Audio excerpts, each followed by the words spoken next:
Kita ke sorotan lainnya, Saudara. Pasca gempa magnitudo 4,9 yang mengguncang wilayah Kabupaten Seram bagian barat pada Jumat pekan lalu membuat warga trauma. Warga memilih mengungsi sementara, apalagi gempa susulan masih dirasakan warga. Warga desa di Kecamatan Amalatu, Kabupaten Seram bagian barat terpaksa membangun tenda darurat lahan terbuka. Warga trauma dan khawatir, pasalnya gempa susulan masih terus terjadi.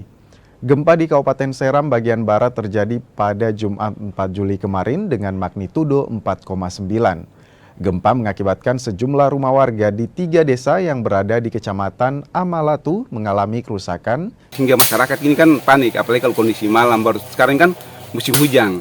Otomatis masyarakat ini juga butuh semacam ada tenda atau minimal ada hal-hal yang semacam untuk mitigasi bencana. Sementara itu, pemerintah setempat juga telah membangun tenda darurat warga yang tidak memiliki perlengkapan. Petugas mengimbau warga agar tidak panik jika ada gempa susulan. Yang sangat dibutuhkan hari ini oleh masyarakat yang ada di wilayah Kecamatan Amalatu itu yang pertama adalah tenda terpal untuk masyarakat bisa buat tempat pengungsian secara mandiri.